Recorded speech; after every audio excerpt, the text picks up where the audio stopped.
Hello বন্ধুরা, কেমন আছো তোমরা সবাই? আজ আমি হাজির হয়েছি তোমাদের জন্য খুবই গুরুত্বপূর্ণ একটি বিষয় নিয়ে। তোমরা যারা বিভিন্ন প্রতিযোগিতামূলক পরীক্ষা দিচ্ছ অথবা যারা ইংরেজি গ্রামার শিখতে আগ্রহী, তাদের জন্য আজকের ভিডিওটি খুবই কাজের হতে চলেছে। আজ আমি সমাধান করব কানেক্টর ব্যবহার কিছু গুরুত্বপূর্ণ প্র্যাকটিস। এখানে বেশ একটা অনুচ্ছেদ দেওয়া আছে, যেখানে উপযুক্ত কানেক্টর বসিয়ে বাক্যগুলোতে যেখানে উপযুক্ত কানেক্টর বসিয়ে বাক্যগুলোকে অর্থপূর্ণ করতে হবে। আমরা শুধু উত্তরই দেব না, বরং কেন একটি নির্দিষ্ট কানেক্টর বসবে তার বিস্তারিত ব্যাখ্যাও করব। তাহলে চলো আর দেরি না করে শুরু করা যাক। আমাদের এখানে একটা অনুচ্ছেদ দেওয়া হলো, ইট ইজ নোন টু অল। এখানে যদি আমি আন্ডারলাইন করে দেখাই, এখানে লেখা আছে যে it is known to all gold is valuable metal. There are many metals cheaper than gold, though they look like it. They glitter for sometimes, they fade away in the long run. In our society, there are also many people are outwardly very gentle and polished. Later on, their real identity is revealed.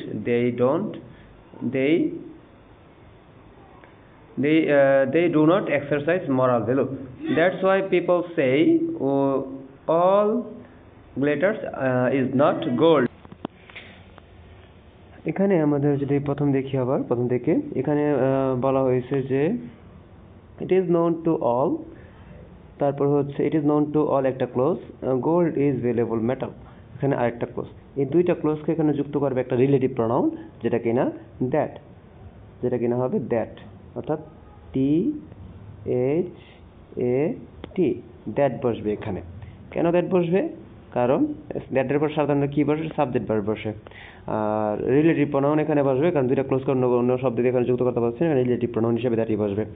পরেরটা যদি আমরা একটু দেখি, পরেরটাতে হবে যে এখানে বলছে যে there are many metals cheaper than golden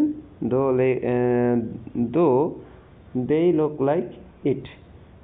এখানে পরে বলছে দে গ্লিটার ফর সামটাইমস।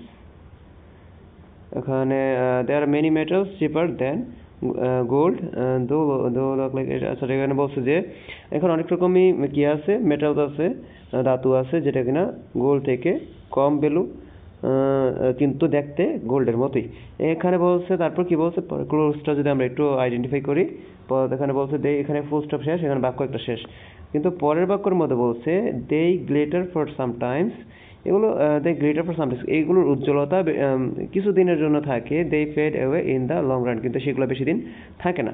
তাহলে এটা একটা পজিটিভ নেগেটিভ বুঝাইছে, একটা হচ্ছে আপনার বিপরীত জিনিস বুঝাইছে, ওই কারণে এখানে হবে দো অলদো দিলে এখানে পারফেক্ট হবে। এখানে বাটও দেওয়া যায়, কিন্তু বাট থেকে দো অলদোটা এখানে পারফেক্ট হবে। পরেরটা যদি আমরা একটু দেখি, এখানে পরের বাক্যতে বলছে যে ইন আওয়ার সোসাইটি। আচ্ছা, তাহলে এখানে কি হবে? Though they glitters for some time, they fade away in the long run. আর পরেরটা হবে ইন আওয়ার সোসাইটি, অর্থাৎ আমাদের সমাজের মধ্যে there are also many people, অর্থাৎ আমাদের সমাজে এমন কিছু মানুষ আছে। মানুষের কথা বলা হয়েছে, এখানে রিলেটিভ প্রনাউন বসবে। কেন রিলেটিভ প্রনাউন বসবে সেটা একটু বলতেছি। এখানে রিলেটিভ প্রনাউন বসবে কারণ এখানে সাবজেক্ট খালি স্থানের পর কি আছে? ভার্ব আছে। তাহলে ভার্বের আগে যদি কোনো পিপল, আচ্ছা ঠিক আছে, আমরা একটু ভালো করে বোঝাতে যদি যাই, এখানে সাবজেক্ট ভার্ব হচ্ছে দেয়ার আর, এখানে ভার্ব হচ্ছে আর অ্যাওয়ার্ডেড। তাহলে এই আগের শব্দটা কি? খালি স্থানের আগের শব্দটা হচ্ছে পিপল। তাহলে পিপলের রিলেটিভ প্রনাউন কি? পিপলের রিলেটিভ প্রনাউন হচ্ছে হো। পিপলের রিলেটিভ প্রনাউন হচ্ছে হো। এখানে হো আর দ্যাট দিলেও হয়, কিন্তু আমরা এখানে হোটা বেস্ট আনসার হবে। কারণ পিপল আমাদের জানি খালি স্থানের আগে যদি পিপল থাকে, মানে মানুষ থাকে, তাহলে আমাদের কি বসাতে হয়? তাহলে আমাদের হো বসাতে হয়। আর যদি অমানুষ টাইপের কিছু থাকে, তাহলে আমাদের দ্যাট অথবা হুইচ বসালেই আনসার হয়ে যায়। আর হো এর পর সাধারণত কি বসে? হো এর পর সাধারণত আমাদের ভার্ব বসে। আর এখানে খালি স্থানের পর কি আছে?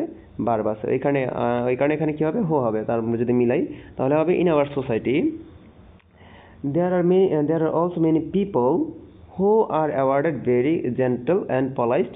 তাদের দেখতে কিছু মানুষ আছে আমাদের সমাজে যাদের দেখতে সোনার মতো কি অনেক উজ্জ্বল বা দেখা যায়, জেন্টল এবং পলাইশড দেখা যায়। লেটার অন, কি তার কিছুদিন পর, দেয়ার রিয়েল আইডেন্টিটি ইজ রিভিলড, যখন তাদের আসল পরিচয় তারা সবার সামনে প্রকাশ হয়। যখন এখানে বলছে যে এখন তাদের আচরণগুলো যখন দেখতে সব একদম সুন্দর, লেটার অন অর্থাৎ পরে দেয়ার রিয়েল আইডেন্টিটি যখন সবার কাছে প্রকাশ হয়, they do not exercise moral value, তাদের তখন আর আসল ভ্যালুটা তাদের মধ্যে থাকে না। তাহলে এখানে যদিও পজিটিভ বোঝাচ্ছে, তাদের আইডেন্টিটি যখন রিভিল হয়, দেয়ার আইডেন্টিটি যখন রিভিল হয় তখন কী হয়ে যায়, আগের বাক্যটা যদি দেখি নেগেটিভ হয়ে যায়, তখন তাদের আইডেন্টিটি আর থাকে না। তাহলে এখানে কী বসবে আমাদের, এখানে বসবে বাট, অথবা এখানে ছিল আমরা দো অলদো দিতে পারি, সমস্যা হবে না। ওকে, তাহলে এখানে বলতে পারি দেয়ার আইডেন্টিটি ইজ রিভিলড, আচ্ছা এখান থেকে কেটে আমি আপাতত দেখাই, their later on their real identity is revealed but they do not exercise moral value, অর্থাৎ তখন তাদের আর আসল ভ্যালুটা থাকে না। আচ্ছা ঠিক আছে, পরেরটা হচ্ছে দ্যাটস ওয়াই পিপল সে, সেই কারণে মানুষ বলে, এখানে একটা close, all glitters is not gold. তাহলে এখানে সাবজেক্ট ভার্ব আছে, কিন্তু সাবজেক্ট ভার্বের আগে খালি স্থান আছে, তাহলে এখানে রিলেটিভ প্রনাউন হিসেবে কি বসাবেন, হু বসাতে পারবেন না, হু বসাবেন না, হুইচ বসাবেন না, কারণ এগুলোর উপর সাবজেক্ট ভার্ব, এগুলোর উপর ভার্ব থাকে, কিন্তু এখানে সাবজেক্ট ভার্ব আছে, সেক্ষেত্রে আপনি দ্যাটটা হচ্ছে অ্যাপ্রোপ্রিয়েট আনসার, দ্যাটটা হচ্ছে আপনার অ্যাপ্রোপ্রিয়েট আনসার। তাহলে কেন এখানে কেন দ্যাট হয়েছে আশা করি বুঝতে পারছেন, আর বাকিগুলো কেন হয়েছে সেগুলো আশা করি বুঝতে পারছেন।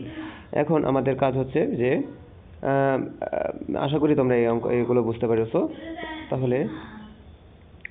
তাহলে তো বন্ধুরা, এই ছিল আজকের কানেক্টরের প্র্যাকটিসের সমাধান এবং তার বিস্তারিত ব্যাখ্যা। আশা করি এই ভিডিওটি তোমাদের কাছে খুবই হেল্পফুল লেগেছে। যদি তোমাদের কোনো প্রশ্ন থাকে অথবা কোনো বিশেষ গ্রামার টপিক নিয়ে আলোচনা করে শুনতে চাও, তাহলে অবশ্যই কানেক্টর কমেন্টে জানিও।